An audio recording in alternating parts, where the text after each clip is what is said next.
You look like an old phone used by old people, Una said. She laughed.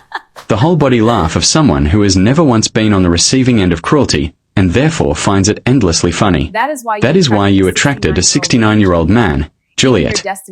A tilt of the head. Even your destiny has cataracts. She was wearing a dead woman's perfume.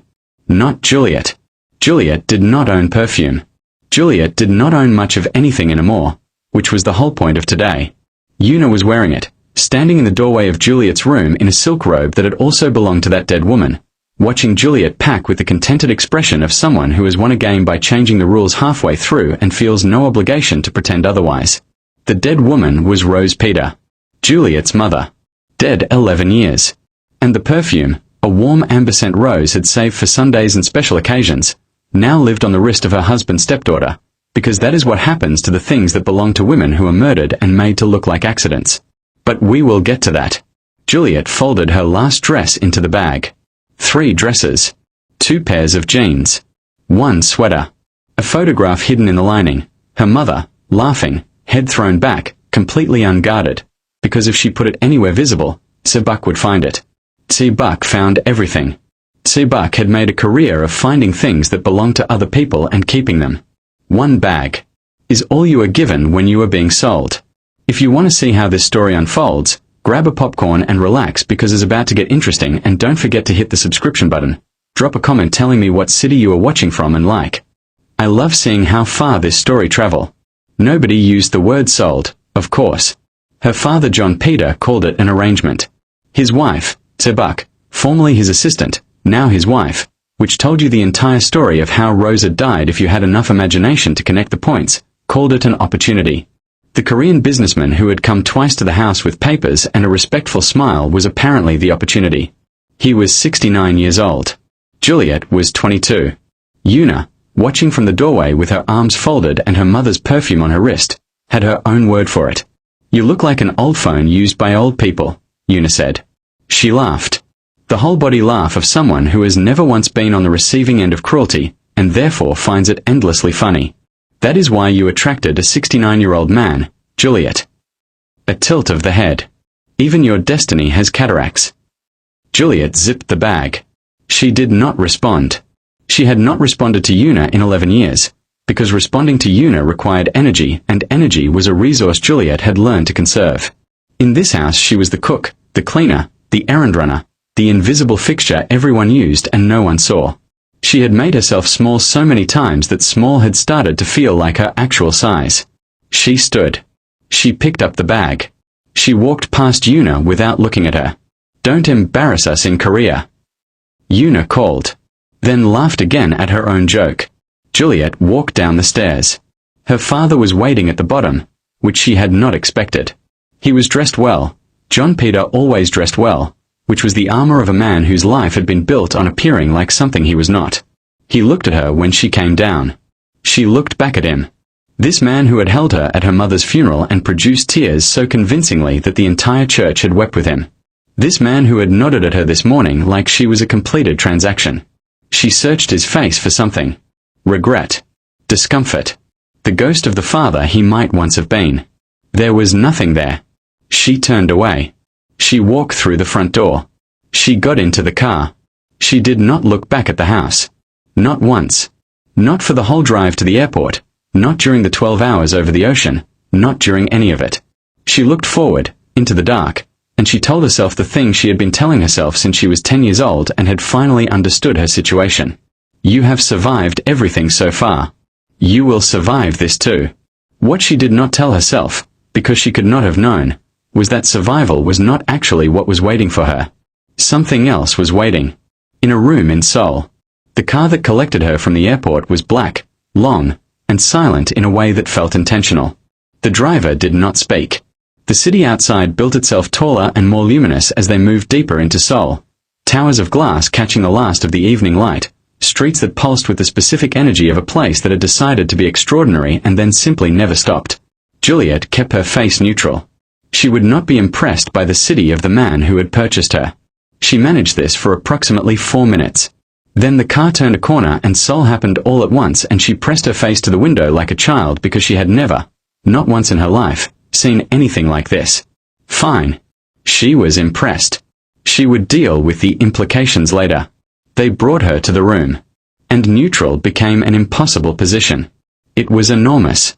Ceilings high enough to belong to a different architectural philosophy. Walls of pale stone. A bed the size of her entire former bedroom dressed in white linen that had clearly never met anything as ordinary as a consequence.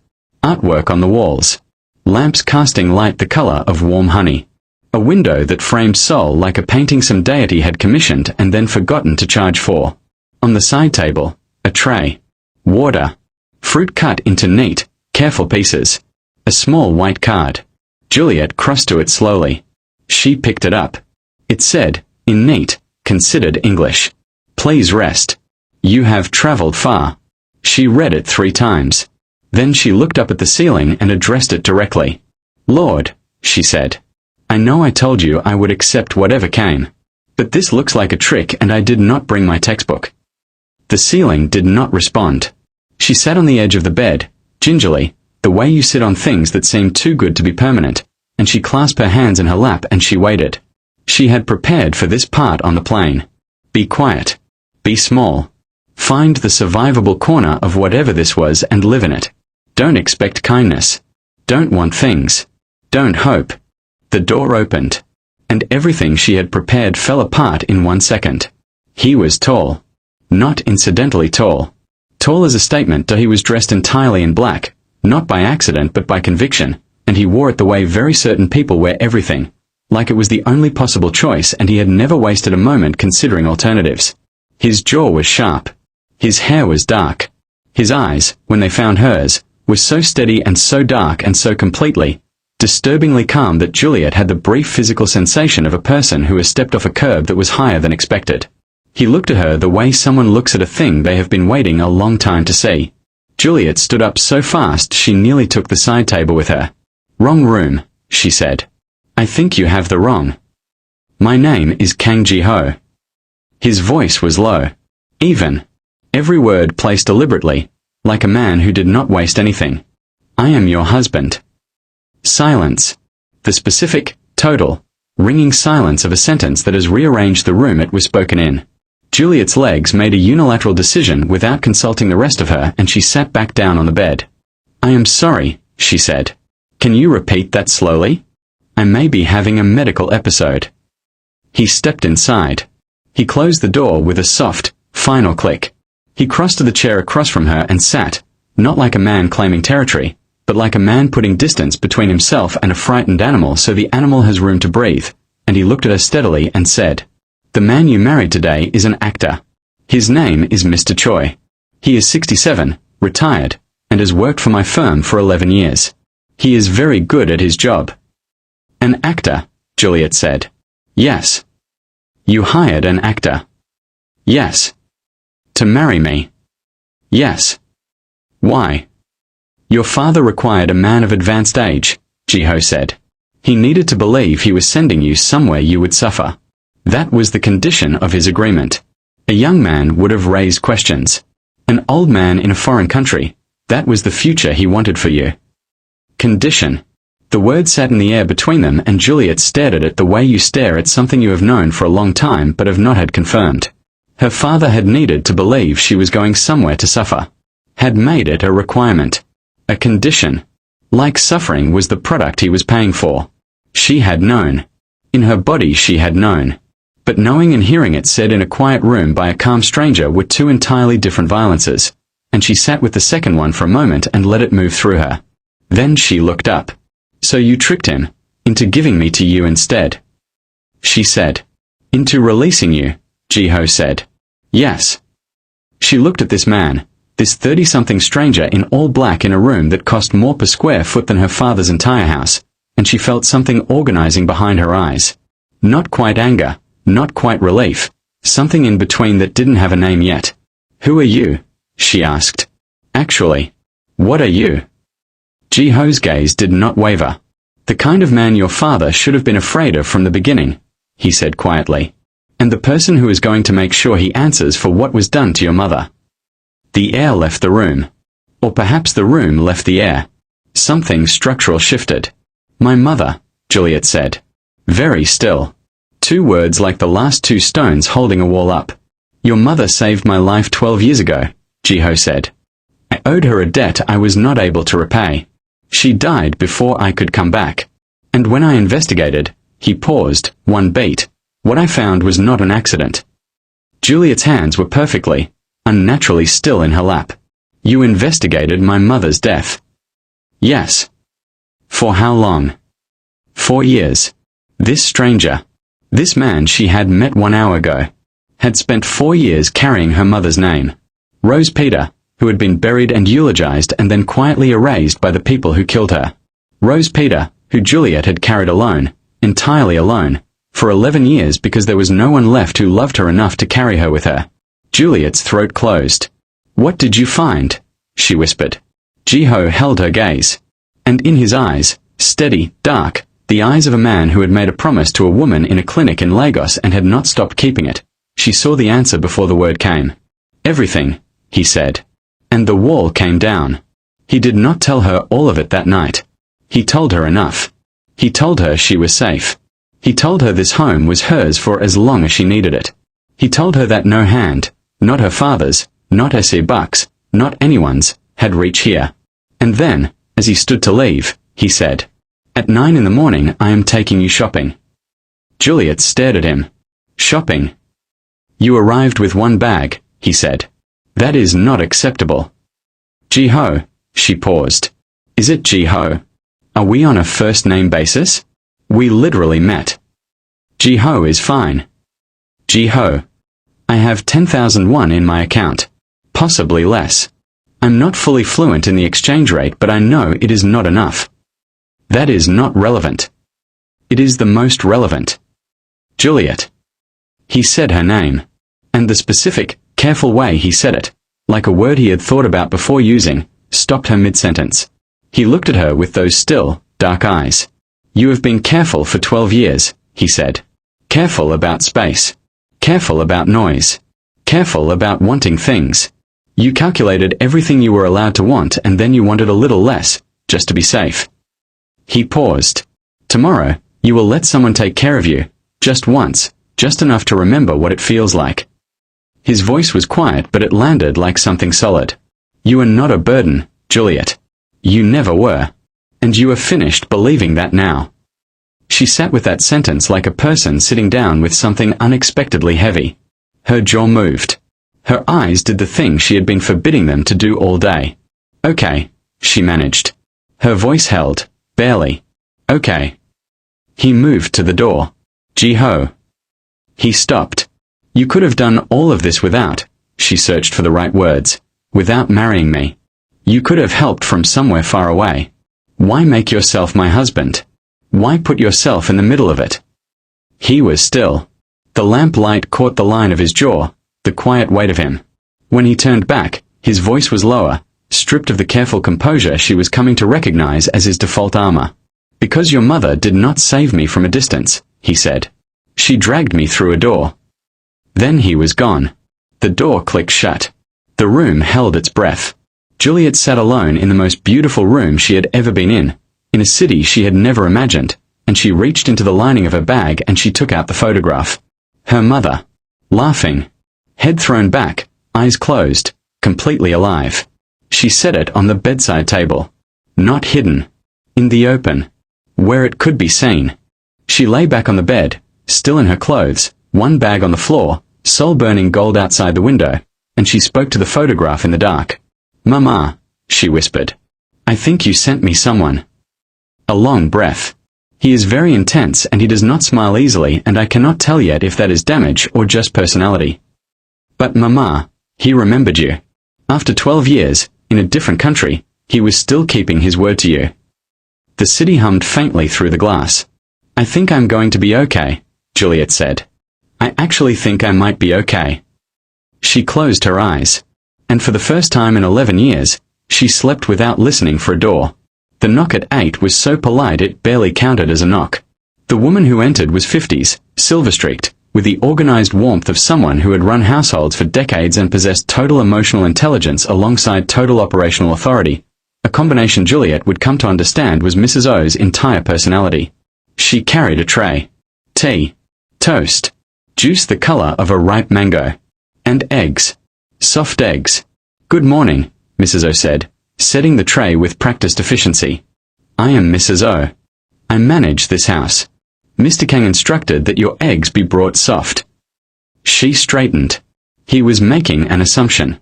He wanted me to tell you that if he was wrong, I will make them again immediately. Juliet looked at the eggs. Perfectly, exactly soft. He guessed my eggs. He stood in my kitchen doorway for 9 minutes, Mrs. O said, with the calm delivery of someone reporting information she has already fully processed and filed. He said, and I wrote this down because I suspected I would need to repeat it. She seems like a soft egg person, but I cannot verify this. I am going with soft. If I am wrong, do not tell her I guessed, tell her I decided. Juliet stared at the eggs. Then at Mrs. O. He got it right, she said quietly. Mrs. O's eyes did the thing eyes do when the person behind them knows something and is choosing, with great satisfaction, not to say it. I will let him know, she said. She collected the empty water glass from the night before and left. Juliet looked at the eggs. At the tray. At the card still sitting where she had left it. Please rest, you have traveled far. She picked up her fork. She would not cry over eggs. She was drawing a line. The line was here. She ate. They were the best eggs of her life, and it had nothing to do with the cooking. Ji-ho was in the lobby at 9 o'clock exactly. Charcoal grey today, which she was learning was his version of casual. Phone in hand. The expression of a man managing consequences at scale. He looked up when she reached the bottom of the stairs. She was in the least bad of her 3 dresses. Cream. Old. Slightly too large at the shoulders because she had bought it second-hand 3 years ago and tailoring had not been in the budget being 0, as Seebach controlled every account. Ji-ho looked at the dress. Then at her. He said nothing. But she watched him type one brief message on his phone before putting it away. Ready, he said. Ready. Though I should warn you. You were going to mention a clearance rack. She stopped. It is near the exit. Very practical. Very. We will not be visiting a store with a clearance rack, he said. This is a dictatorship. Yes, he said, and held the door open. Seoul in the morning was everything Juliet had pressed her face against the window for the night before, multiplied. Light off glass towers. Streets full of motion and sound and the specific energy of a city that had never once entertained the concept of slowing down. She was pressed against the window again within 30 seconds. She could not help it. She had never been anywhere like this. She had never been anywhere, really. Ji-ho said something quiet in Korean to the driver. The route changed.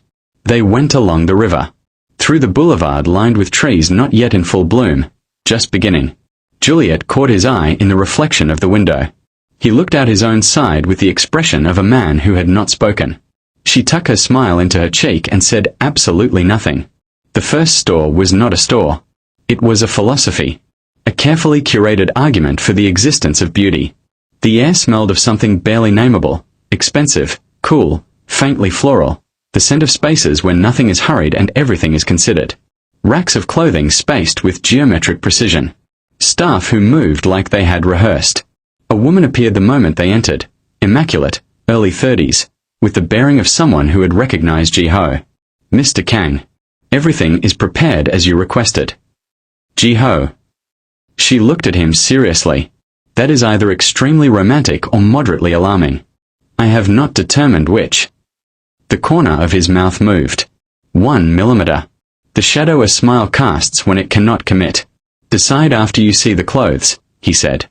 Ms. Park, the immaculate woman, who had been observing this exchange with the flawless neutrality of a professional who had seen everything, cleared her throat delicately. Shall we begin? What happened next was the most disorienting 2 hours of Juliet Peter's life. Which, given the previous evening's events, was a significant statement. Ms. Park brought things. A silk blouse the color of warm caramel. Dresses that fell correctly, in the shoulder, the waist, the hip, as though they had been designed for a body shaped like hers rather than an imaginary standardized body to which real women were expected to adapt. A coat, deep burgundy, structured, the kind of coat that doesn't enter rooms so much as announce them. Jewelry that Ms. Park held to Juliet's face with the focused seriousness of a diagnostician. Juliet tried on the caramel blouse. She came out of the dressing room. She stopped in front of the mirror. She looked at herself.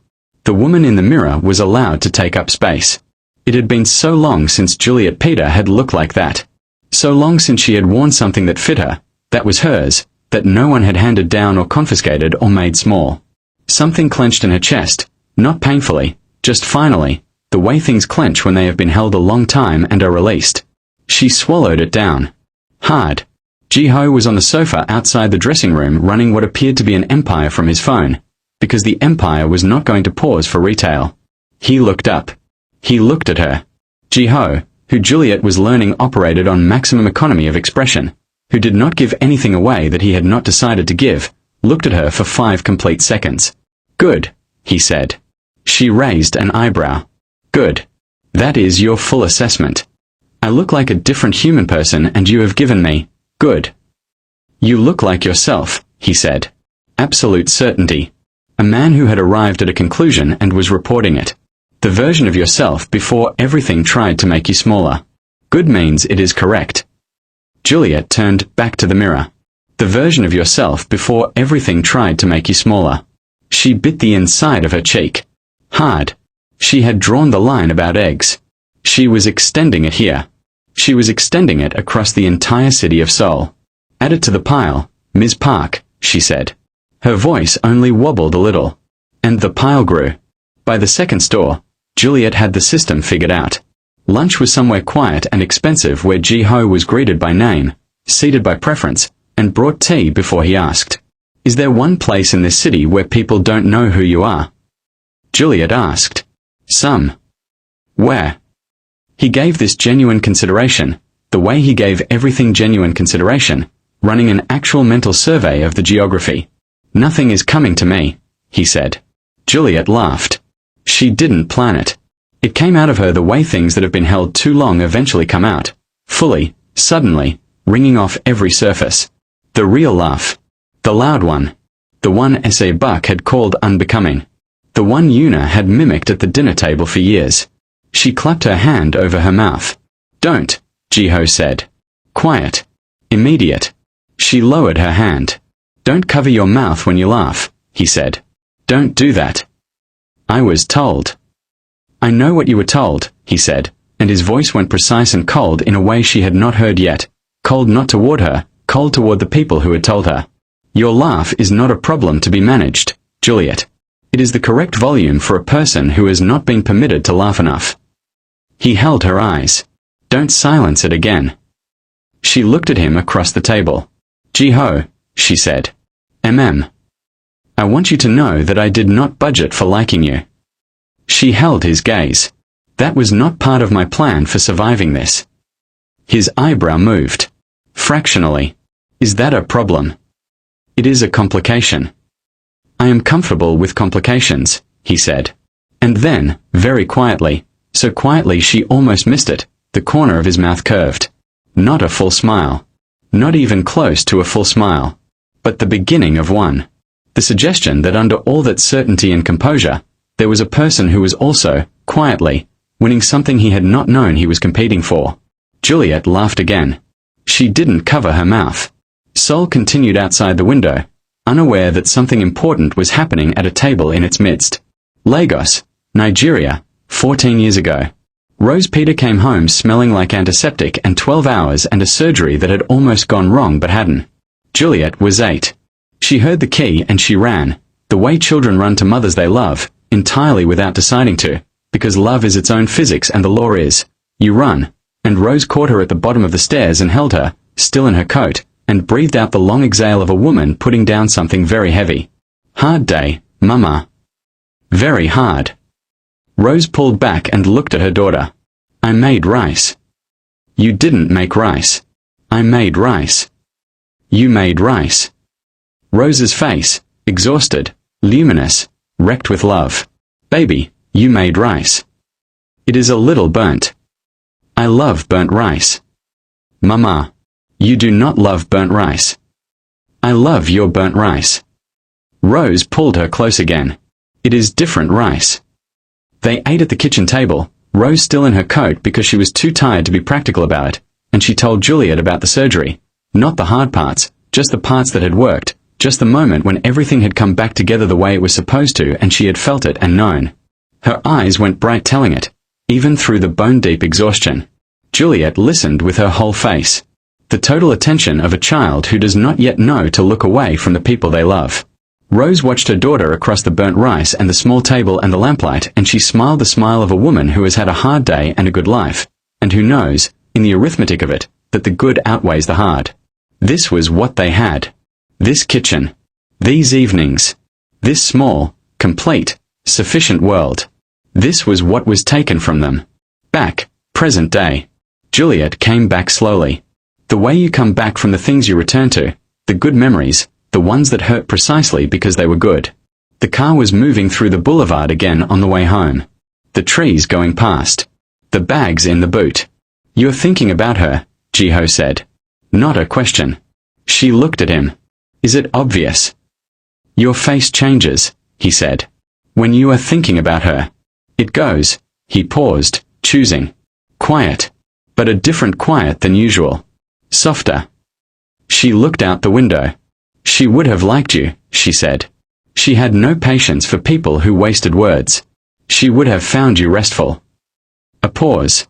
"She talked about you," Jiho said. Low. Like it cost him something to say. "When I was in the clinic. I wasn't conscious for much of it, but I could hear her. She talked about you the way people talk about the best thing they have ever made." He stopped. "Then, she called you her proof." Juliet's head turned sharply. Her proof. "That she had done something right," Jiho said. Those were her words. "That child is my proof that I did something right." The car moved through the budding trees. The boulevard went past. Juliet pressed her hand flat over her mouth, not to silence laughter this time, but to hold something in that was too large and too old and too long coming to be let out in a car in Seoul with a man she had known for one day. She held it there. Breathed. Jiho did not speak. He did not fill the silence. He simply let it be what it was, which was the most devastating and the most merciful thing he could have done. Mrs. O came that evening to help with the bags.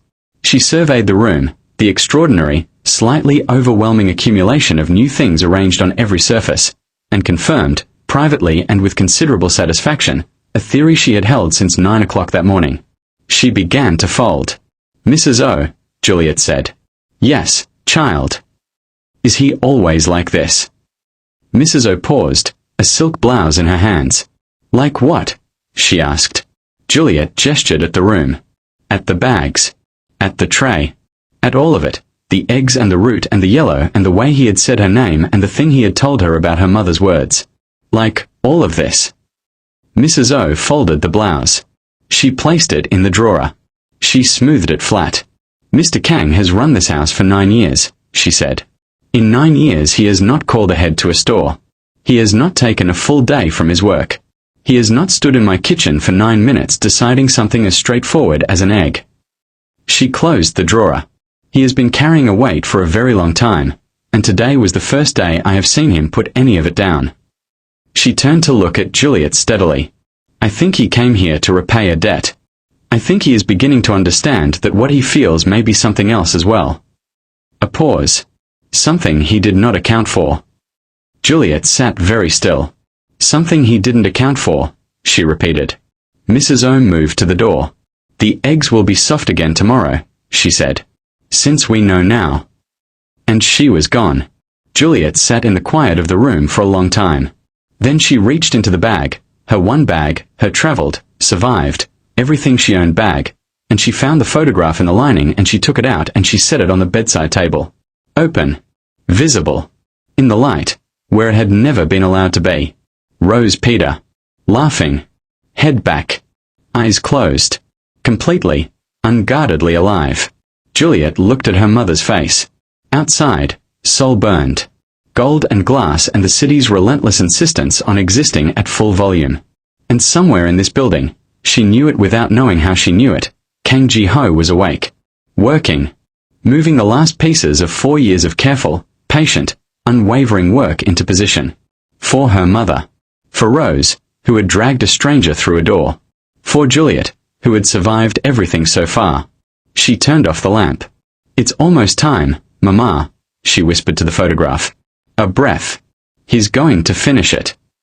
She closed her eyes. The city held its light outside. And in the morning, everything, absolutely everything, would begin to move. Please subscribe. Like this video and comment the sense that hooked you. Hit the notification bell. John Peter's phone rang at 6:47 in the morning. The wrong phone. Not the personal one. The one with the contacts labeled with names his wife Sebak knew about. The other one. The phone he kept in the inner pocket of his briefcase and charged separately and told himself, repeatedly, could never be traced. He was in the kitchen. Sebak was upstairs getting ready. Yuna was asleep, as she was every morning until noon because no one in this house had ever told Yuna that consequences were a real thing that applied to her. The phone vibrated on the counter where he had carelessly left it the night before. John looked at the screen. Unknown number. Korean country code. He felt something cold walk up the back of his neck. He could not have explained why. He had done many things in his life that warranted that feeling, so it was difficult to pinpoint which one was announcing itself now. He picked up. Mr. Peter. The voice was low. Even. Korean accent under precise English. Each word placed like a chess piece. Not rushed, not threatening, just absolutely, permanently certain. My name is Kang Ji-ho. You sold me your daughter 3 weeks ago. I want to discuss the terms of that arrangement. John's grip tightened on the phone. I don't know what you... I know what you did to Rose. 3 words. Dropped into the conversation the way a stone is dropped into still water. No hurry. No drama. Just the full understanding of how far the ripples would reach. The kitchen went very quiet. John Peter's mouth opened. Nothing came out. I have the records, Ji-ho continued. The phone logs. The payment made to Dr. Emmanuel Adisa 3 days after your wife's death. The same Dr. Adisa who signed the original report. The forensic analysis conducted by a private pathologist in 2019 that contradicts his findings entirely. A pause. I have a witness. A woman named Mrs. Comfort Bello who lived 2 houses down and saw S.E. Buck's car parked outside your house at 9:45 on the night Rose died. She was paid to say nothing. She has since decided the money was insufficient. John Peter sat down on the kitchen floor. Because his legs stopped and the floor was simply what came next. The documents were submitted, Ji-ho said, to the Lagos State Criminal Investigation Department at 6 o'clock this morning. Copies went to the public prosecutor's office and to 3 journalists who cover criminal affairs. Another pause. Unhurried. Merciless. My legal team has also filed a civil suit on behalf of Juliet, as the surviving child and injured party. She will inherit everything that was taken from her mother, including the clinic, the property, and the accounts that were transferred without her knowledge after Rose's death. John opened his mouth. Do not attempt to travel, Ji-ho said. Your passport has been flagged. Your accounts have been frozen pending the investigation. The voice stayed completely, terribly calm. I recommend you speak to a lawyer. You have perhaps 2 hours before this becomes very loud. Wait, John's voice cracked. Wait, we can talk about this. Whatever you think you know, I can explain. Mr. Peter, Ji-ho said. And something in those 2 words, the precise, absolute finality of them, made John Peter stop speaking. I do not want your explanation, Ji-ho said. I want you to sit in the house and wait for what is coming. That is all I want from you. The line went dead. John Peter sat on his kitchen floor holding a silent phone. Through the ceiling, he could hear S.A. Buck's heels on the tile above him. Yuna's music starting up, muffled and cheerful. The sounds of a household that had no idea. He pressed his back against the kitchen cabinet. And the weight of Rose Peter, who he had loved once, genuinely, before greed and convenience had rotted that love from the inside, came down on him at last. It was heavier than he had expected. It had been 11 years and it was still that heavy. Juliet was in the middle of learning that Korean breakfast was an experience with convictions when Ji-ho sat across from her at the table and said, without preamble, without warming up to it, in the same tone he used for everything. I called your father this morning. She put down her chopsticks. I have submitted the full evidence package to the LSCID and the prosecutor's office. Copies to press. The civil filing is in. His passport is flagged and his accounts are frozen pending the investigation. Juliet stared at him. He was eating. Calmly. Like he had just reported the weather. You, she stopped. Restarted. This morning. Yes. She opened her mouth. Closed it. That is not the point. When, Juliet? She thought about it honestly. Possibly never, she admitted. In that house I was always listening for. She stopped. Listening for a door, Ji-ho said quietly. She looked at him. Mrs. O told me, he said. She checked on you twice in the night. You were sleeping so deeply she confirmed it twice. Something caught in Juliet's chest. That Mrs. O had checked on her. Twice. That this was now a fact that existed. Someone had checked on Juliet Peter sleeping in the night to make sure she was all right. She pressed on. You should have woken me. It's my father. It's my mother's case. It is also my case, Ji-ho said. Simply. Not arguing, stating. It has been my case for 4 years. You are not a supporting character in it, Juliet. But neither are you required to be awake at 6 in the morning to make a phone call that I have spent 4 years preparing for. He looked at her steadily. I handled it. Now eat your breakfast. There will be more to do and you need to be present for it. Juliet looked at him across the table. What did he say? She asked. When you called. Ji-ho was quiet for a moment. He asked to explain himself. And? I told him I didn't want an explanation. I told him to wait for what was coming. Was that? Juliet's voice was controlled, each word measured. Was that satisfying? To say that to him? Ji-ho looked at her. Something crossed his face. Not triumph, not satisfaction in any clean sense. More complicated than that. More tired. No, he said. It was necessary. That is different from satisfying. He paused. Satisfying will be when you have your mother's clinic back in your name and those 2 people are standing in front of a judge. Juliet said nothing for a moment. Then she picked up her chopsticks. Teach me how to eat this properly, she said. Ji-ho looked at her chopsticks. Then at her face. He reached across the table, not intrusively, just quietly, and adjusted the position of her fingers with one brief, precise correction. Like that, he said. Their hands were in contact for approximately 2 seconds. He pulled back. He returned to his food. His expression did not change. Juliet looked at her corrected chopstick grip and decided she needed approximately 45 seconds to deal with the fact that her pulse had done something unreasonable. She ate her breakfast. Si-buk found out at 8:13 a.m. She came downstairs to find her husband sitting on the kitchen floor against the cabinet, still in his pajamas, still holding the phone. He looked like a man from whom something very large had been removed, hollowed in a way that was new and absolute. John. She stopped walking. John, what? They know, he said. She went very still. The particular stillness of a person whose body understands a sentence before their mind catches up. What do you mean they know? Know what? Who is they? Everything, John said.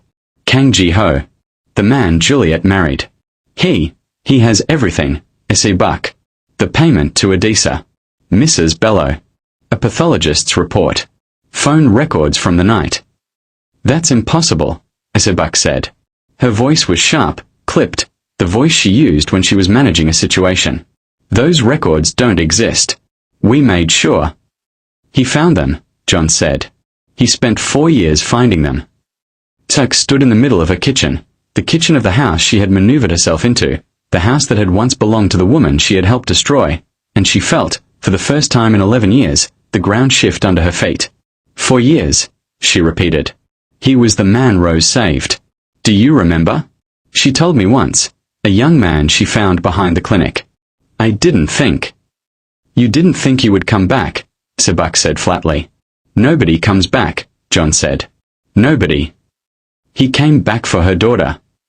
Si-buk's voice cracked, just once, on the word daughter, and then she sealed it back up. He came back, John. He married Juliet. He had everything already and he married Juliet and now. She stopped. She understood, in that moment, the full geometry of what had been done to them. Not impulsively. Not recently. But over 4 years, piece by piece, with the patience of a man who was going to get this right because he only intended to do it once.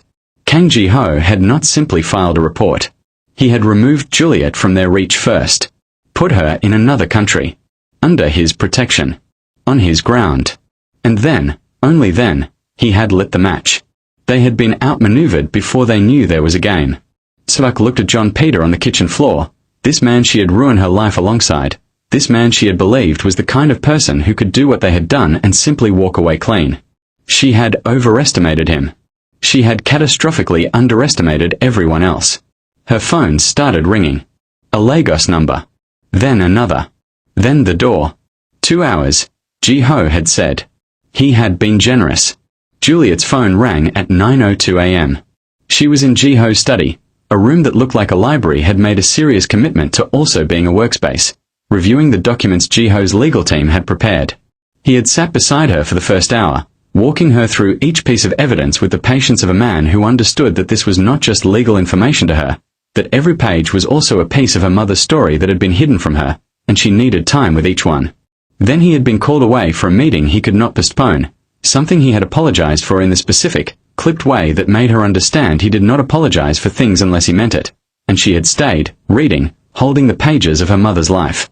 Her phone rang. Lagos number. She looked at it. Yuna. She almost let it ring out. She had spent 11 years letting Yuna ring out. But she looked at the documents on the desk, at her mother's name in print, Rosa D's Peter, alive in evidence if not in life, and she picked up. What did you do? Yuna's voice hit her like a wall. Not crying. Yuna did not cry. Yuna had been born without that particular vulnerability. Furious. Cracking at the seams. What did you do, Juliet? Police are at this house. Police. There are journalists outside the gate and Papa is. Mama is. Good morning, Yuna, Juliet said. Silence. The kind of silence that happens when a person has been shouting at someone who has, without warning, become someone entirely different. What? I said good morning. It is morning. I thought we would start there. Are you? This is not, Juliet. Do you understand what is happening here? They are saying Papa and Mama killed my mother, Juliet said. Her voice was even. Not cold. She didn't need cold.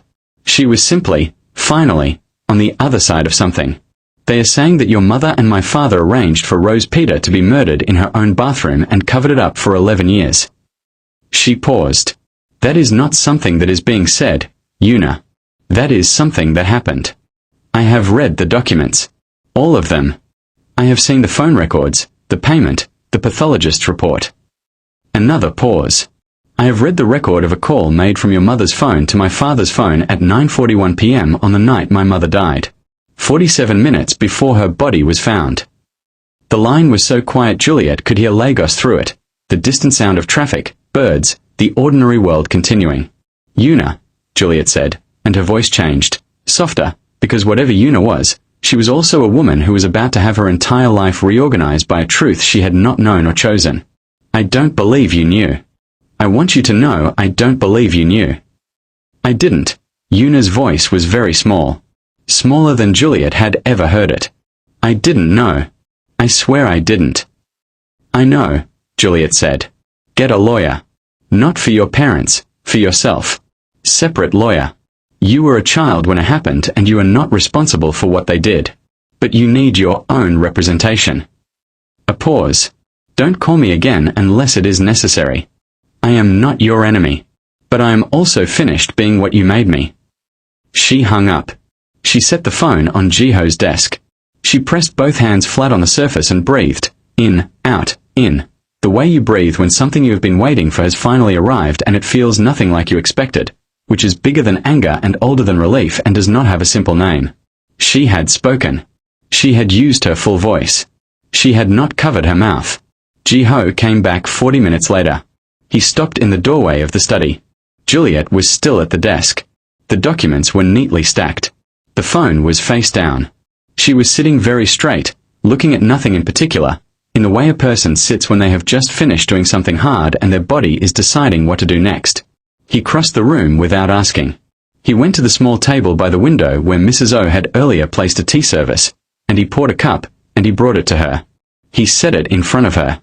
He said nothing. She looked at the cup. Yuna called, she said. I know. I saw the log. You have access to my call log. I have access to the building's network. I saw an incoming Lagos number. He settled into the chair beside her, not across, beside, which was different. What did you say to her? Juliet looked at her tea. I told her I don't believe she knew. I told her to get her own lawyer. I told her I was finished being what they made me. Ji-ho looked at her for a long moment. How do you feel? She considered this honestly. Like I put down something I have been carrying so long I forgot it was heavy. A pause. Also a little shaky. That is normal, he said. How would you know? When is the last time you put something down? He was quiet for exactly 3 seconds. I'm working on that, he said. She looked at him. There was something in the way he said it, not deflecting, not dismissing, just honest in the stripped-down way he was honest about things. An admission from a man who was very careful about what he admitted. She picked up the tea. She drank. Ji-ho. Thank you. She looked at him over the cup. Not just for today. For 4 years of, for all of it. For not forgetting her. Something moved in his face. The fault line again. That place where all the careful composure thinned and something real moved under it like water under ice. She was not forgettable, he said quietly. Your mother. She was the least forgettable person I have ever met. A pause, and in the pause was something that had clearly never been said out loud before. I think about the 9 days I spent in her clinic more than I think about most things in my life. She never asked who had hurt me. She never asked why. He stopped. She just decided I was worth saving. As a matter of fact. Juliet set down her cup.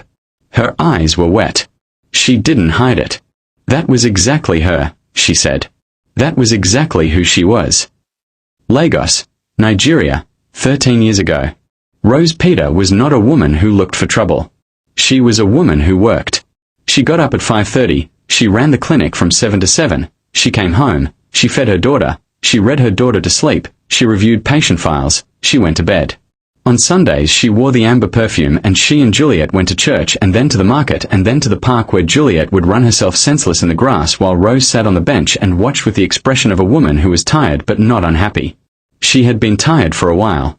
John had been distant for a while. She had told herself, he is under pressure at work. She had told herself, marriage goes through seasons, you adjust, you wait for the warmth to come back.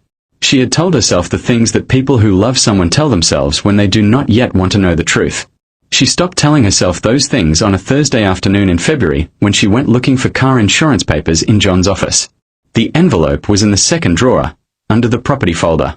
She found it because she was thorough and she was a doctor and she had been trained her entire professional life to look at the thing that was actually there, not the thing she hoped was there. She opened it. Bank statements.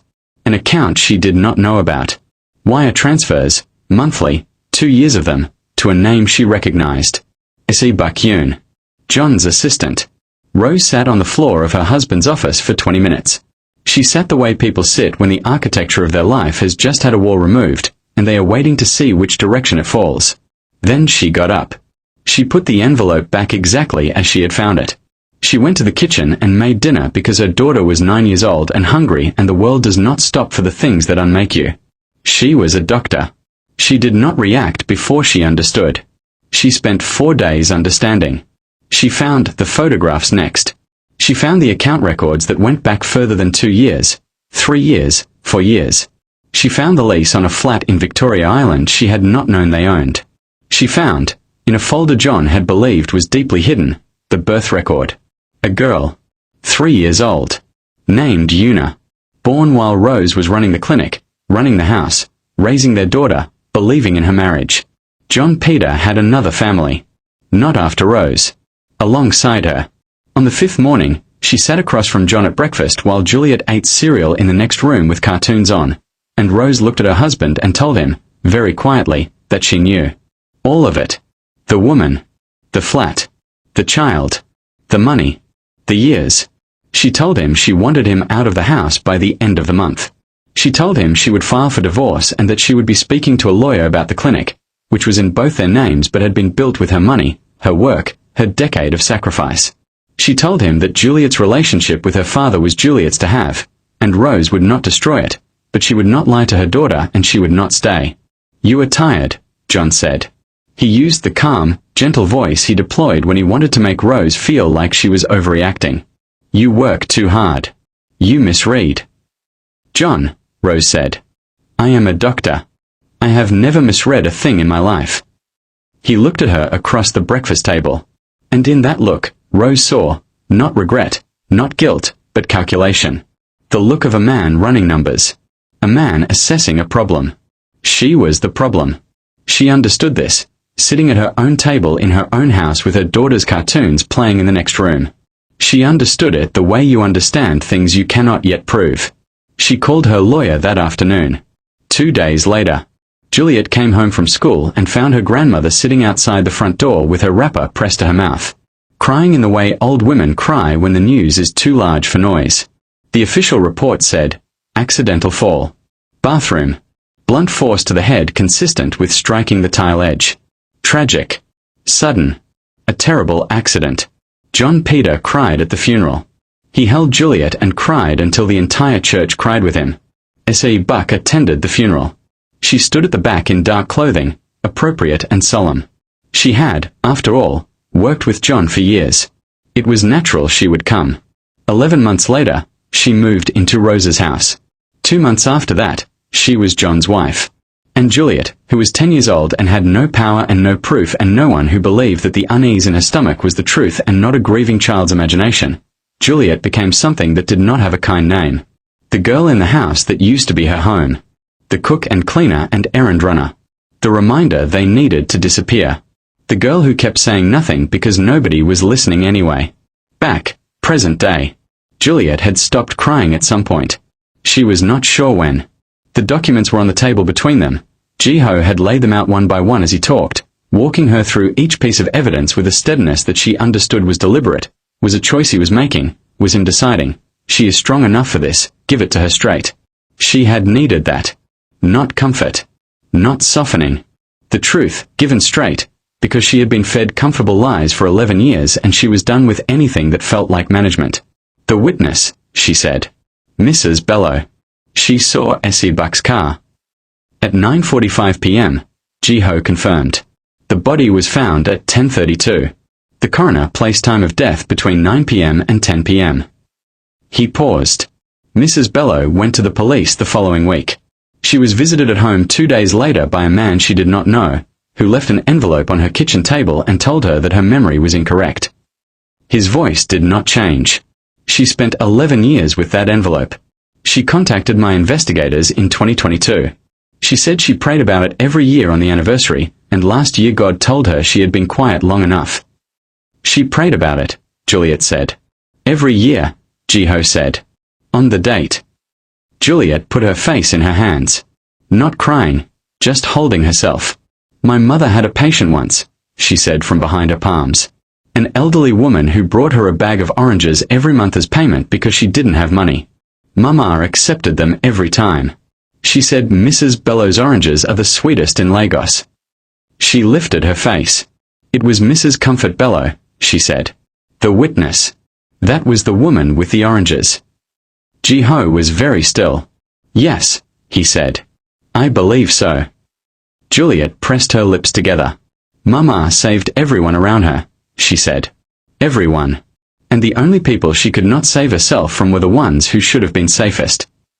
Jiho said nothing.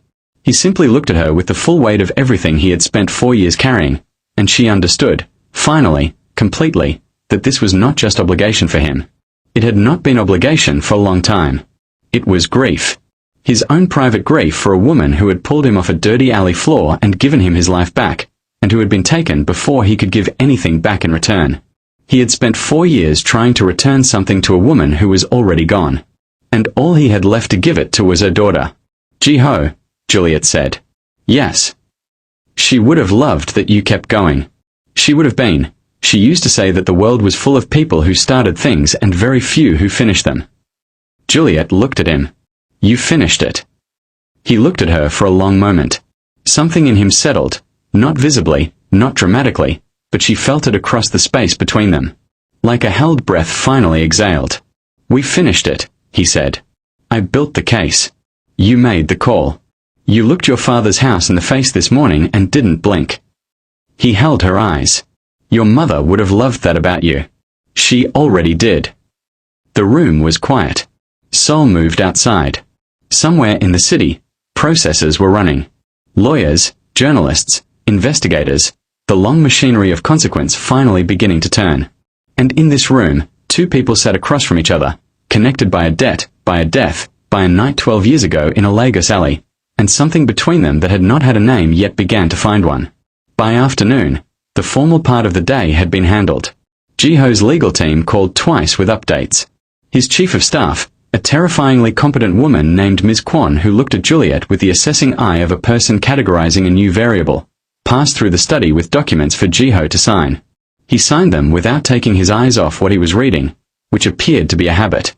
Juliet, for her part, sat in the world's most expensive leather chair and watched the machinery of Kang Jiho's life operate around her and felt something she had not felt in 11 years.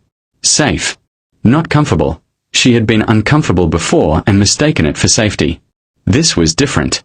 This was the feeling of being in a place where the walls were real and the person in charge of them was not going to use them against you. At 2 o'clock Jiho looked up from his desk and said, "Have you eaten since breakfast?" Juliet thought about it. "I had tea at 11. Tea is not food. Tea is. Tea is a drink, Juliet. Have you eaten food?" She considered defending herself and decided the evidence was not on her side. "No." He closed his laptop. "Come. We don't have to. You processed your father's arrest, spoke to your stepsister, read 11 years of evidence, and had a significant emotional morning. You need food." He was already at the door. "Come." She came. He took her to a place that was not the quiet, expensive restaurant of the previous day. It was smaller. A narrow building down a side street that Mrs. O had apparently recommended, which meant Jiho had asked Mrs. O where to take someone who needed to feel like a person and not a guest. Juliet would learn this later. For now, she just knew the place smelled incredible and the woman who ran it greeted Jiho with the squinting suspicion of someone who recognized wealth and found it mildly inconvenient, and it was the first time Juliet had seen anyone treat Jiho as anything other than a figure of absolute authority.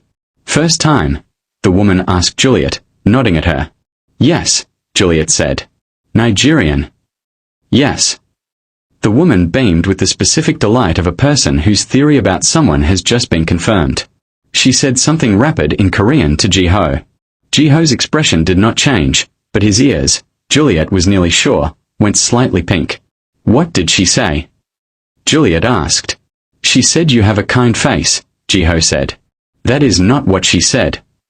"That is what I'm telling you," she said. The woman cackled and disappeared into the kitchen. "Jiho." Juliet looked at him.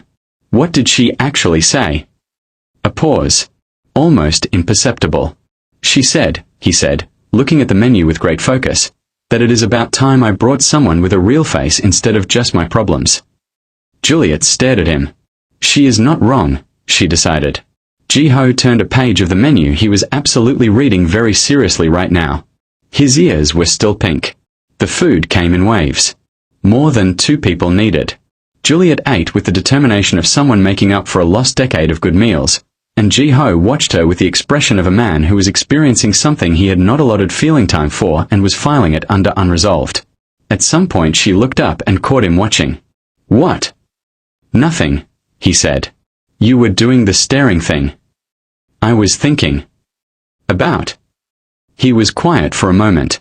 He set down his chopsticks in the way of a man who has decided to say the real thing instead of the easier thing. "I spent 4 years looking at photographs of you," he said. "In the investigation. Your father's house, your daily life, whatever my people could document to confirm you were alive and that the situation was what I thought it was." He paused. "In every photograph you were working. Cooking, cleaning, carrying something. Always moving, always useful, never just existing." He looked at her. "I wanted to see you eat a meal. Not because you needed to serve it or clean up after it. Just eat it. Because you were hungry and it was there and it was yours." The restaurant continued around them. The woman in the kitchen had strong opinions about something involving a great deal of cleaning. Juliet looked at the table full of food. At the meal that was hers, because she was hungry and it was there. She was not going to cry in this woman's restaurant. She had now drawn this line across 3 separate establishments. Kang Ji-ho, she said, carefully. Juliet. I need you to stop saying things like that. Why? Because every time you do, I like you more, and I already told you I didn't budget for it, and at some point the math is going to become a problem. Ji-ho looked at her. The not quite smile. The 1mm curve of the corner of his mouth that she was beginning to understand was the full version for him, not a partial one. That this was what Ji-ho smiling looked like, and it was enough, more than enough, because everything he held back made the little that came through mean twice as much. Then adjust the budget, he said. She stared at him. Then she laughed, loud, unguarded, her actual laugh that she was no longer covering, and he turned back to his food with the satisfaction of a man who knows he has won something important. The call came at 6:47 p.m. Ji-ho's lead lawyer in Lagos, a sharp, unhurried man named Barrister Ease who communicated exclusively in full sentences and complete certainties, called the secure line. Ji-ho had Juliet beside him when he put it on speaker. He had not asked her if she wanted to be included. He had simply turned the phone so she could hear, which was its own kind of statement. They have been taken in, Barrister Ease said. John Peter and Issei Bukyun Peter were arrested at 11:40 a.m. at the family residence. Both are in custody at the LSCID. They have separate legal representation as of 2 p.m. John Peter's lawyer has already contacted the prosecutor's office to discuss the possibility of a statement. He wants to cooperate, Ji-ho said. He wants to reduce his sentence, Barrister Ease said, with the dry precision of a man who had heard this particular music before. They always cooperate when the evidence is thorough. Your evidence is very thorough, Mr. Kang. What about the civil suit? Ji-ho said. The clinic property and associated assets are frozen. The accounts that were transferred after Dr. Peter's death have been identified and flagged. We estimate the total value of what was taken from the estate at approximately, a pause of the kind that means a significant number is coming, 430 million naira, including the clinic, the property, and 11 years of interest. Juliet made a sound. Small. Involuntary. 430 million naira. Her mother's life's work. Everything Rose Peter had built with her hands and her education and her stubborn conviction that people deserved good medicine regardless of what they could pay for it. All of it, taken, laundered quietly into John Peter's accounts and Issei Buck's comfort. Ji-ho looked at her. All of it comes back, he said. Not to the lawyer. To her. Every naira. Her clinic. The property. Her name, reinstated as the legal owner and founder. Her records, corrected. His voice was calm and certain and absolute. All of it. She pressed her hand flat to her sternum, the way you hold yourself when something inside threatens to break open. Barrister Ease, she said. Ma. The clinic, she stopped. Restarted. When the case is resolved. Who will run it? A brief pause. That is entirely your decision, Miss Peter, the lawyer said. She looked at Ji-ho. He looked back at her. And something shifted in her face. Not grief this time, not relief, but something forward-facing. Something that had a direction. A woman who had been frozen in a house for 11 years beginning, slowly, to thaw. I have some ideas, she said. Mrs. O made soup that evening. Nobody asked her to. She simply appeared at 8 p.m. with a tray, warm broth, soft tofu, rice, a small dish of kimchi which she placed in front of Juliet with a brief, small amount, first time, see if you like it. Ji-ho was still on calls. The evening had been relentless. Lawyers, journalists to be managed through his communications team, his own organization's matters that had accumulated during a day he had spent away from them. He moved from room to room with his phone and his organized mind, handling one thing at a time with a precision that was, Juliet was beginning to understand, simply how he lived. Not urgency. Not stress. Just movement. Constant. Directed. Purposeful movement. She ate her soup at the kitchen table with Mrs. O sitting across from her, ostensibly reviewing household accounts and actually, very obviously, monitoring her. Mrs. O. Yes. They were arrested today. Mrs. O looked up. My father. And his wife. The people who... Juliet stopped. The people who killed my mother and made me a servant in my own home for 11 years. Mrs. O set down her pen. I know, she said. Mr. Kang told me this morning. Before he called your father, actually. He wanted someone here who knew, in case you needed. She paused, choosing the word. In case it was a difficult day. Juliet looked at her bowl. He told you before he made the call, she said slowly. So someone would be here. For me. Yes. She thought about Ji-ho at 6 in the morning, before she was awake, before the most significant phone call of a 4-year investigation, taking time to tell his housekeeper so that Juliet would not be alone if the day got heavy. This man. This absolutely extraordinary, quietly devastating, completely impossible man. Mrs. O, she said. How do you say I am in serious trouble in Korean? Mrs. O looked at her for a long moment. Then she smiled, the full version, the one that reached her eyes all the way. Na ginger munja ya, she said. Na ginger munja ya, Juliet repeated carefully. Very good, Mrs. O said, and returned to her accounts with the satisfaction of a woman whose theory has been, once again, thoroughly confirmed. Late that night, Juliet stood at the window of her room. Her mother's photograph was on the bedside table. Face up. In the light. She had learned so much today. She had read her mother's story from the beginning. The affair, the discovery, the confrontation, the calculation in her father's eyes. She had held the evidence of what Rose had known and what Rose had lost and what Rose had never been given the chance to fight for.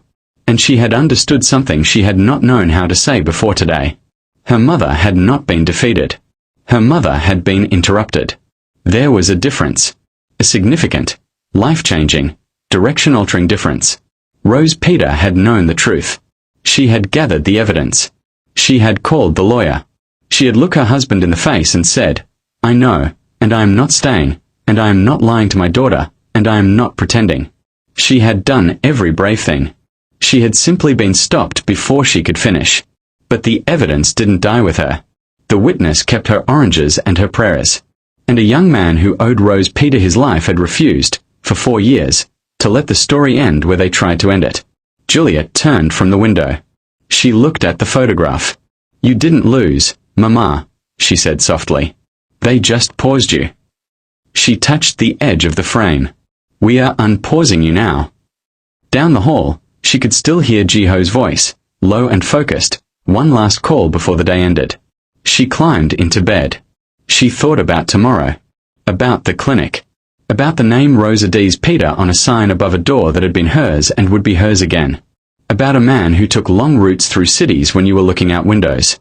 Who stood 9 minutes deciding an egg. Who said your laugh is the correct volume and meant it. About adjusting budgets. She closed her eyes. Tomorrow, Chapter 3 was coming. And John Peter had not yet seen everything Ji-ho had prepared. Neither had Juliet. Please subscribe. Like this video and comment the sense that hooked you. Hit the notification bell.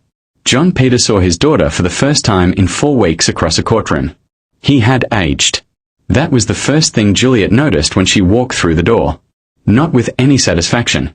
She had sat with her feelings about her father for 11 years and had long since moved past the ones that needed him to suffer visibly. But he had aged. Shrunken. Somehow.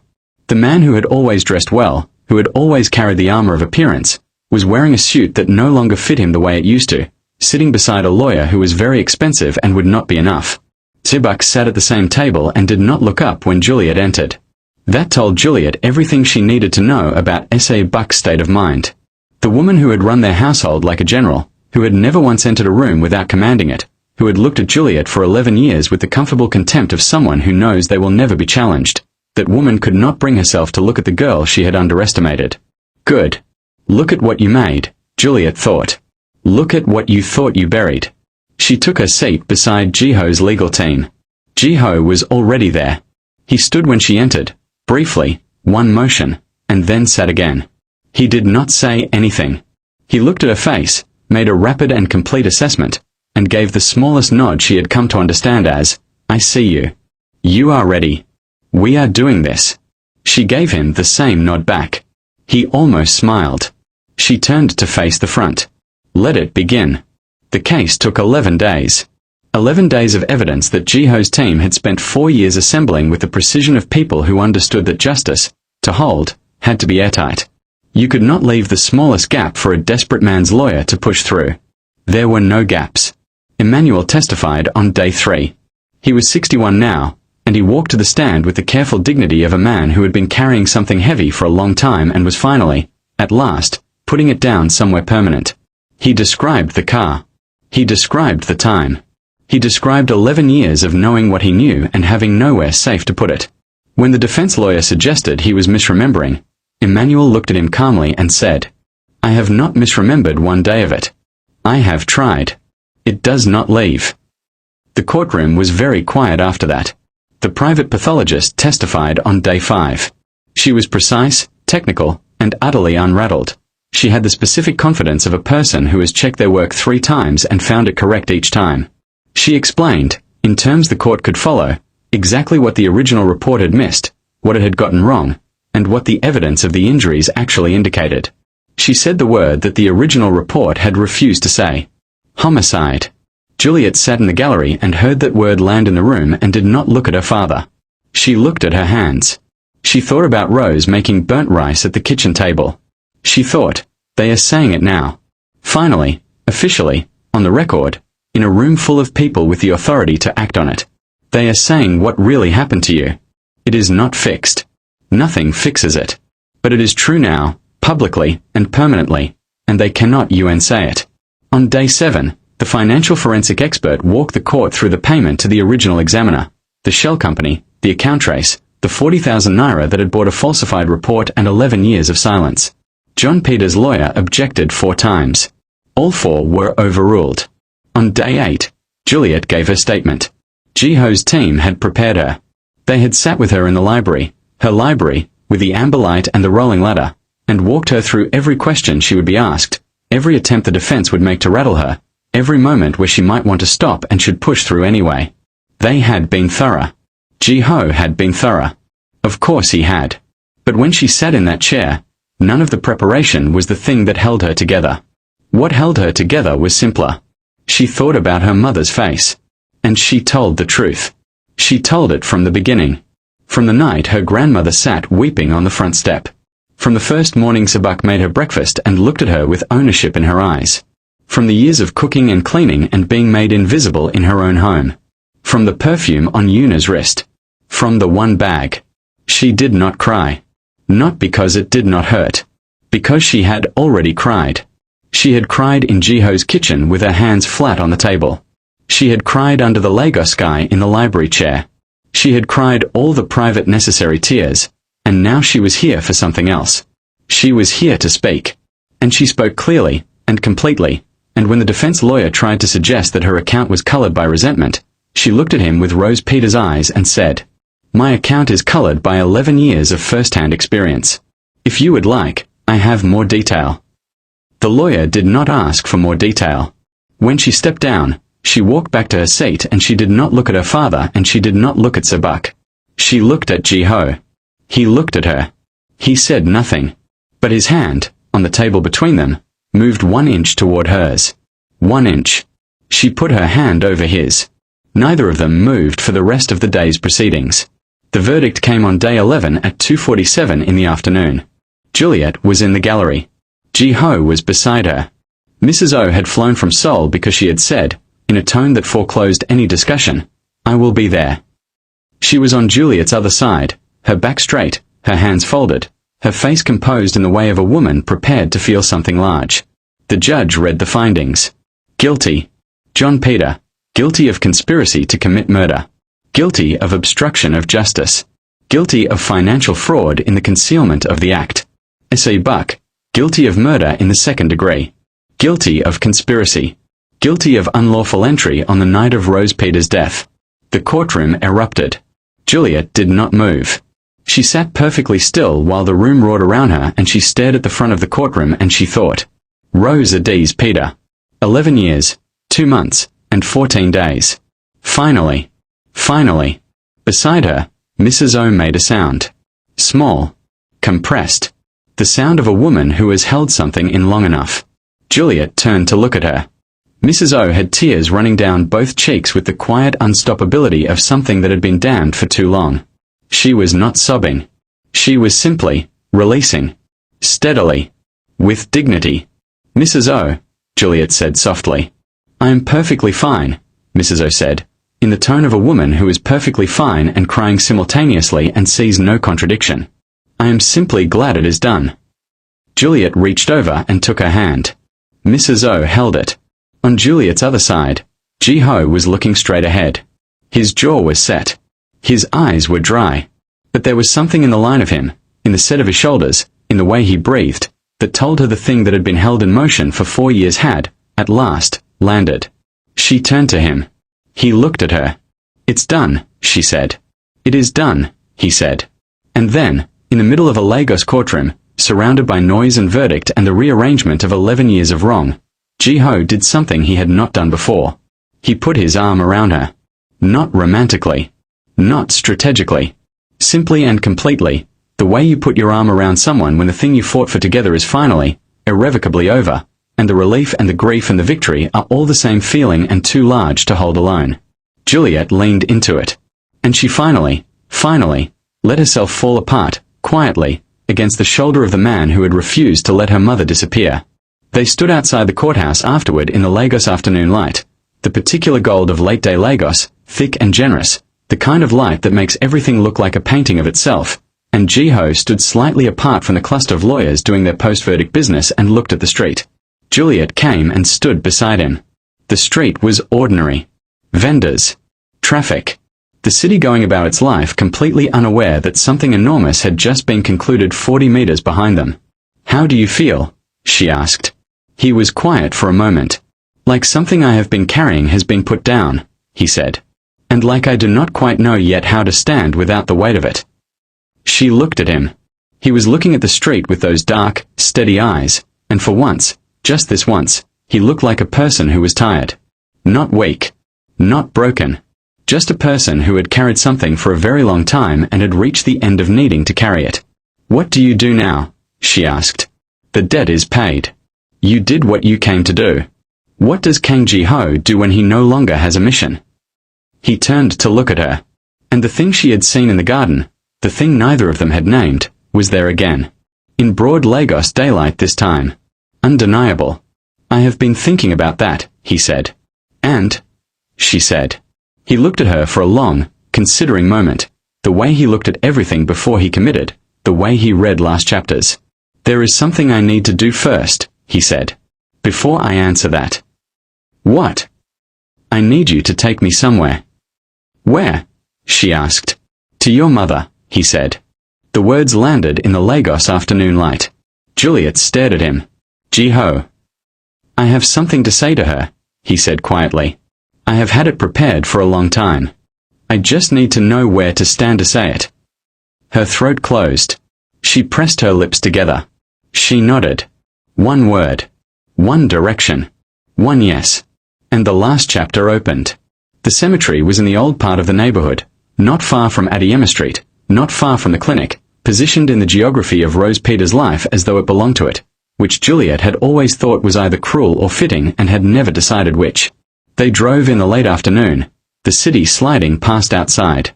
Ji-ho was in the passenger seat. He was not on his phone. He was not managing consequences or reading documents or performing any of the usual functions of Kang Ji-ho in transit. He was just sitting. Thinking. Juliet drove and did not break the silence because the silence was not empty. It had texture, weight, intention. The silence of a person preparing. After a while, she said. She would have found this entire thing wildly dramatic. He turned to look at her. The Korean Mafia boss going to ask her permission, Juliet said. She would have found that very extra. Those were her words for things. That is very extra, Juliet. Something shifted in Ji-ho's face. Softened. What would she have said about me? Juliet considered this seriously, giving it the full, honest attention it deserved. She would have been suspicious of you for approximately 4 minutes, she said. Then she would have asked you 3 questions. Depending on the answers, she would have either liked you immediately or kept a formal distance forever. What 3 questions? 1. What do you believe in? Not religion, she meant values. What actually governs your choices? And 2. Are you kind when no one is watching? Ji-ho was quiet. And 3. Juliet looked at the road. Will you make my daughter laugh? The car moved through the afternoon. The sun was lower now, the light going from gold to amber to the deep warm rose that Lagos did at the end of the day as if an apology for how hot it had been. Ji-ho was quiet for a long time. Then, "I believe that a debt is a living thing and an ignored debt is a corruption," he said. "I believe that precise truth, however uncomfortable, is kinder than comfortable lies. I believe that the people who drag strangers through doors at 3 in the morning are the axis the world turns on, whether the world notices or not." Juliet kept her eyes on the road. Her throat was doing the thing it did. "Question 2, she managed. "You have already seen the answer to question 2, he said simply. "The eggs. The blanket. The yellow. I did not do those things for an audience." She pressed her lips together. "And 3, she said. Her voice was barely above a whisper. A pause. "I made you laugh yesterday when I told you about reading last chapters," he said. "And the day before in the restaurant. And the day before that in the store with the yellow dress." Another pause. "I intend to continue. Indefinitely." Juliet stared at the road. She blinked, hard, twice. She breathed. "She would have liked you," she said. Her voice came out unsteady and she didn't fix it. "She would have liked you so much." Ji-ho looked out his window at Lagos going past. "Good," he said, very quietly. "That is what I am counting on." The cemetery was quiet in the way that late afternoon makes things quiet. Shadows long, the air cooler, the light going gentle and unhurried as if the day itself was winding down respectfully. Rose Peter's grave was near the east wall, beneath a neem tree that had grown considerably in 11 years and now spread its shade over the headstone in a way that felt, each time Juliet saw it, deliberate. The headstone was new. Ji-ho had arranged it months ago, before Juliet had known he existed, had sent people to replace the modest, inadequate marker her father had provided with something that told the truth about who was buried here. White granite. Clean lines. Her name in full. Rose Adiz Peter. Beloved. Fearless. The one who stops. Juliet had chosen those words. The one who stops, because Rose had stopped for a dying stranger in an alley, had stopped for every patient who needed more than the appointment allowed, had stopped her own life to build one for her daughter before that life was taken. She had emailed the words to Ji-ho's assistant 3 weeks ago, and he had had them carved without asking a single question. They stood before the grave now, Juliet and Ji-ho, in the late Lagos light. Juliet was to his left, a step back, because this, she understood, was his moment. She had brought him here. What he did with the arrival was his. Ji-ho stood at the foot of the grave. He looked at the headstone. He was still for a long moment, the particular stillness of a man who has rehearsed something and is now standing in the actual place and finding that the actual place is different from the rehearsal in ways that matter. Then he crouched down. All the way down, on one knee, in his good suit, in the Lagos earth, at the base of Rose Peter's headstone. And he spoke. Quietly. Not to Juliet. Not to the air. To the stone, to the name carved in it, to the woman underneath it who had dragged him through a door. "I told you I would come back," he said. "I told you I would come back properly, to thank you properly. And then you were gone before I could." His voice was low. Even. But there was something underneath it that Juliet had never heard in it before, something stripped of all the composure and certainty, something young and unguarded that had been kept somewhere private for 12 years and was now, finally, allowed out. "I am sorry it took this long. I am sorry I was not faster. I am sorry that being thorough, being certain, meant that you waited longer than you should have for any of this." A breath. "You saved my life," he said. "You saved it the way you did everything, without drama, without expectation, without asking anything in return. You dragged me through a door and you worked through the night and you made me drink terrible tea and you talked about your daughter while I lay there, and I heard every word of it even when you thought I was sleeping." Juliet's hand went to her mouth. "She is extraordinary," Ji-ho said. "You should know that. In case you cannot see it from where you are, she is extraordinary. She is precise and stubborn and she laughs at wrong moments and she cannot let anyone be incorrect without saying so, and she has your eyes, and she has been surviving things that should have broken her for 11 years without once becoming someone she shouldn't be." Juliet made a sound. Involuntary. Small. The sound of something cracking open. "I owe you a debt I cannot repay," Ji-ho continued. "I know this. But I am here today because I want to ask you something. Not because I need permission. I am aware you cannot answer. But because she is yours, and anything that concerns her concerns you, and I was raised to do things correctly." He paused. The neem tree moved gently above them. Lagos was somewhere outside the walls, being Lagos, being loud and alive and continuous. Here, it was only this. "I would like to love your daughter," Jiho said. Simple. Certain. The way he said everything that mattered. Not as a transaction. Not as the continuation of a debt. Not because of what you did for me or what I owe you or any of the architecture of how we arrived here. His voice was very steady and very quiet, and it cost him something. Juliet could hear the cost of it, could hear the man who kept everything internal paying the price of saying the important things out loud. Because she is Juliet. Because she talks to ceilings and she cried 4 minutes in my kitchen and then wiped her face and said okay and meant it. Because she has not become small even though everything tried to make her small. Because she is the best proof of who you were, and who you were is the best thing I have ever encountered. He put his hand, flat, against the base of the stone. "I will not make her small," he said. "I will not take from her. I will not look through her. I have 14 rooms and a library, and I will spend the rest of my life making sure she has whatever she needs to become everything you always knew she could be." A pause. "I am asking for your blessing," he said. "And I am asking for your forgiveness, for the years between when I should have come back and when I did. I should have been faster. I should have been faster for both of you." He bowed his head. One full, complete, genuine bow. Not the small professional incline she had learned from him in Seoul, but the full depth of a man paying the highest respect he knew how to pay. He held it for a long moment. Then he rose. He turned around. And he saw Juliet. She had both hands over her mouth. She was shaking. Not from cold. The Lagos evening was warm, the air was warm, everything was warm, but from the effort of containing something that had no intention of being contained. Her eyes were rivers. Completely, unstoppably, beautifully rivers. She was not trying to stop it. She had stopped trying to stop things. Jiho looked at her. He crossed to her in 3 steps. He put both hands on either side of her face. He looked at her, with those dark eyes that were steady even now, steady through everything, steady in the way of someone who has decided and is not going back, and he said, very quietly, "I read the last chapter," he said. "It is the best ending I have ever found." Juliet laughed. Through the tears, through the shaking, through all of it, she laughed. The real laugh. The loud one. The correct volume for a person who had not been permitted to laugh enough. It rang off the cemetery walls and rose into the Lagos evening and disappeared into the sky that was the same sky everywhere. The sky Rose Peter used to say made the world feel less large. Jiho smiled. Not the shadow of one. Not the almost. Not the 1 millimeter. The full thing. Finally.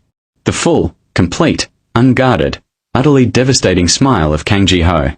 It was, Juliet would later tell Mrs. O, completely unfair. That smile should require warning, she would say. "I have been saying this for 9 years, Mrs. O would reply, in the tone of a woman who has been right about something for a very long time and is enjoying being acknowledged. But that was later. Right now, in the Lagos evening, under the neem tree, at the grave of Rose Peter. Jiho lowered his head and touched his forehead to hers. And Juliet closed her eyes. And the world, which had been so large and so unkind for so long, became, for one perfect moment, exactly the right size. 3 weeks later, Seoul. Falling in love with Kang Jiho, Juliet discovered, was nothing like she expected. She had expected, if she was honest with herself, which she increasingly was, something dramatic. Grand declarations. A moment. A scene. What she got was a series of ordinary things that turned out to be the most extraordinary things she had ever experienced. It was the way he left books on the kitchen table that he thought she might like, without mentioning it, without pointing it out, without requiring any acknowledgement, just quietly placing them in her orbit and walking away. It was the morning she came downstairs at 7 and found him already in the kitchen, attempting to make tea in a way that suggested that his previous statement about not being able to cook extended comprehensively to all food-adjacent activities. And when she said, "Jiho, what is happening?" he said, with absolute dignity, "I am making tea," and she said, "The kettle is unplugged." And he looked at the unplugged kettle for a full 2 seconds before saying, "I see that now." She had laughed for 4 minutes straight. He had stood there and let her laugh, and then plugged in the kettle, and the expression on his face was the expression of a man who has decided that being laughed at by this specific person is the best possible use of his morning. It was the evening she was on the phone with her grandmother in Lagos. She had found her grandmother again, her mother's mother, elderly now, overjoyed and disbelieving and crying in the way of old women who have prayed for things long enough. And when she came off the call her face was wrung out with the particular exhaustion of feeling too many things, and Ji-ho looked at her and did not ask what was wrong.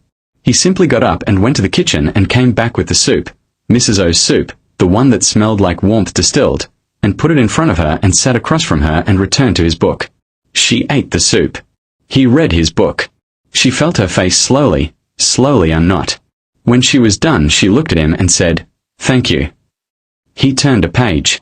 The soup was Mrs. O's. "I know who made the soup," she said. "I meant the other thing." He looked up. She held his gaze. "You always know what I need," she said. "You don't ask. You don't wait for me to say. You just know, and you do it, and you don't make a thing of it." He looked at her for a long moment. "You are not difficult to read," he said. "You never were. You are only difficult if you are not paying attention." He paused. "I pay attention." She looked at him across the table. The library light. The soup. The book turned face down on the table where he had put it when she started speaking. The last chapter at the beginning. "I pay attention." 3 words that meant, "You matter enough to be observed carefully." 3 words that meant, "I see you." 3 words that were, from Kang Ji-ho, everything. She stood up. She walked around the table. She stopped in front of him. He looked up at her. She did not say anything. She kissed him. Brief. Certain. The way you do a thing when you have decided and are not going back. He was still for exactly 1 second. Then his hand came up and held the back of her head, careful and complete, and he kissed her back, and it was not brief. When they separated, she looked at him. His eyes were open. Dark. Steady. But there was something in them that she had never seen there before, or rather something she had seen in glimpses, in almost smiles, in 1mm moments, now fully, finally, completely present. "I was wondering," he said, "when you were going to do that." "You could have done it yourself," she said. "I was waiting for you to be ready," he said simply. She stared at him. "How long were you prepared to wait?" "As long as necessary," he said. Juliet looked at Kang Ji-ho, this patient, precise, profoundly strange man who had read her last chapter before the first page and decided the journey was worth taking and then waited, without rush, without pressure, without a single demand, for her to arrive at the same conclusion. She shook her head slowly. "You are the most extra person I have ever met," she said. "Your mother would agree," he said. She laughed. He smiled, and in the kitchen of the 14-room house in Seoul, with the soup going cold on the table and the book face down, everything that had been wrong for 11 years became, quietly and completely, right. 6 months later, Lagos. They came back to Lagos in the spring. Not for court this time. Not for lawyers or statements or the heavy machinery of justice doing its necessary, grinding work. The sentencing had been handed down 2 months prior. John Peter, 18 years. S.A. Buck, 22. The civil suit had been settled. The house on Adeyemo Street, Rose Peter's house, the one with the yellow curtains, the one John Peter had continued to live in after her death with a serenity that was its own kind of crime, now belonged to Juliet. Her lawyers had seen to it. Ji-ho's lawyers had seen to it. It belonged to the right person now. They came back to paint it. That had been Juliet's idea. She had said it one morning over the unplugged, then plugged, kettle, "I want to repaint it. Start again. Make it what it was when she was alive." Ji-ho had said, "When do we leave?" Not should we, not are you sure, not let me know when you're ready. When do we leave? They painted for 3 days. Ji-ho in old clothes, which was a sight that Mrs. O said she wished she had photographed, Kang Ji-ho in paint-stained trousers, methodically applying yellow to a wall, and Juliet directing, which was a dynamic that suited them both and that the house seemed, somehow, to recognize. Her grandmother came on the 2nd day. She was 81, small, fierce, with Rose's nose and Rose's eyes and the particular quality of an old woman who has seen everything and decided to be grateful for still seeing. She walked into the house and stood in the hallway and looked around at the yellow going onto the walls and Juliet on a ladder and Ji-ho holding the paint tray, and she said, "So this is the Korean boy." "Grandma." "Don't grandma me. Come here, let me see you." Ji-ho set down the paint tray. He walked over. He stood in front of the old woman with the full, respectful attention of a man who understood exactly who she was and what she was owed. She looked at him for a long time. Looking the way old people look, not just at the face but through it, at everything underneath, the way you learn to look when you have had 81 years of practice. Ji-ho did not look away. He let her look. Finally she reached up and patted his cheek once, twice, with one dry hand. "Rose sent you," the old woman said. Not a question. Ji-ho's throat moved. "I believe so," he said. She patted his cheek again. "Good," she said. "You're late, but you're here. Don't be late again." "No, Ji-ho said. The old woman turned back to the yellow walls and made a sound of satisfaction. "Rose always liked yellow," she said. Juliet, on the ladder, pressed her forehead against the wall and closed her eyes for one moment. Ji-ho looked up at her. She looked down at him. He was standing in the hallway of her mother's house with paint on his sleeve and her grandmother's handprint on his cheek and the expression of a man who has arrived, at last, exactly where he was supposed to be. They went to the grave on the last evening, just the two of them. The same late light. The same neem tree. The same stone with the word she had chosen. Juliet crouched at the base of it and pressed her palm flat against the granite, the way she always did, the way that meant, "I am here. I have not forgotten. I will not forget." Ji-ho stood a step behind her and waited. She spoke to her mother for a while, quietly, privately, the things that were only hers to say. About the house and the yellow. About her grandmother's face when she walked in. About the library in Seoul and the eggs in the kettle and the man standing behind her with paint on his sleeve who read last chapters first and waited as long as necessary and had 14 rooms with room. When she was done she stood. She turned to Ji-ho. He had something in his hand. Small. He had been holding it at his side, she realized, since they arrived.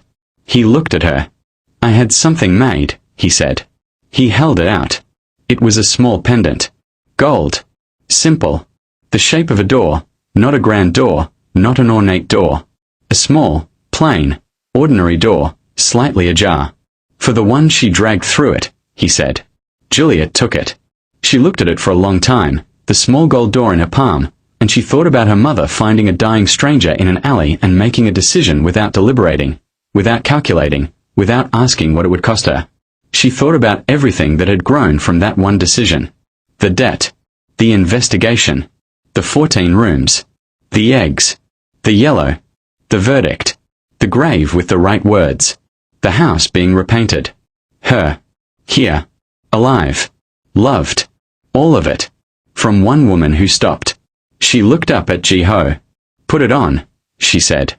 He took it. She turned around. He fastened it at the back of her neck, his hands careful and precise, the way his hands always were. She turned back to face him. He looked at the pendant against her collarbone. Then at her face. "There is one more thing," he said. "Ji-ho." "I am not finished," he said. She closed her mouth. He reached into his other pocket. It was not a box. It was a ring on its own. No velvet, no presentation, no theatre. Just a ring. Simple. Gold. The kind of thing a person chooses when they want the object to speak for itself rather than the occasion around it. He held it between his fingers. He looked at her. "I already read the ending," he said. "I told you, it is the best ending I have ever found. And I would like, with your permission and your mother's," he glanced at the grave, then back at her, "to begin the story properly. Not the arrangement. Not the transaction. The real one. The one that starts here." His voice was completely even. His hands were completely steady. But his eyes, those dark, steady, relentlessly certain eyes, were doing the thing they had done the very first evening, looking at her like a person who has been waiting a long time to see something. Juliet looked at the ring. Then at the man. Then at her mother's grave. Then back at Ji-ho. She thought about the night she had arrived in Seoul with one bag. She thought about who she had been then, braced for suffering, armored against hope, carrying 11 years of being made small in every line of her body. She thought about who she was now. She thought, "Mama, look what you started. Look what one open door can do." She held out her hand. Ji-ho slid the ring on. It fit. Of course it fit. "You measured," she said. "I was thorough in my preparation," he said. She laughed. He smiled, and he kissed her, in the Lagos evening, under the neem tree, at the grave of the woman who had started all of it. Rose Adiz Peter. Beloved. Fearless. The one who stops. The late light came down through the branches in long golden ropes, and the neem tree moved, and the city hummed beyond the walls, and somewhere above it all was the sky. The same sky as everywhere, the same sky Rose had said made the world feel less large. She was right. It did. That night, Juliet sat on the step of the yellow house, Rose's house, her house, their house, and she wrote in the journal she had started in Seoul, in the library with the amber light, the first journal she had ever kept because in her father's house private things were not safe and she had learned not to have them. She wrote, I used to think survival was the most I could ask for. That arriving at the end of a day intact was the whole ambition. I built myself around that. I made myself small enough to be overlooked, quiet enough to be left alone, careful enough not to need anything that could be taken. My mother was not like that. My mother stopped for strangers. My mother dragged people through doors. My mother spoke the true thing at the kitchen table even when she knew the cost, because she was the kind of woman who believed that truth spoken out loud is a thing you give the world, regardless of what the world does with it. She gave the world Jiho. And Jiho gave the world back to me. She closed the journal. Inside the house, she could hear Jiho on the phone, someone in Seoul who apparently could not solve their problem without him, which was most people, and which Jiho accepted with the patience of a man who had decided that being needed was simply the shape his life took. She could hear his voice, low and measured, and underneath it the particular silence of someone who has come home and knows it. She looked at the street. At Ayemi Street at night. The vendor on the corner who had been there since she was small. The sound of a generator 2 houses down. The specific smell of Lagos at night, exhaust and rain not yet, and something floral from the garden next door. This street that had held the worst night of her life and the whole of her mother's. It did not feel like a wound anymore. It felt like a beginning. The door behind her opened and Jiho came out, phone gone, and he sat beside her on the step without asking if she wanted company, because he knew she did, because he paid attention. He looked at the street. She looked at the street. Same sky, she said. He looked up. Same sky, he agreed. She leaned her head against his shoulder. He put his arm around her. The street did its ordinary, living, continuous thing.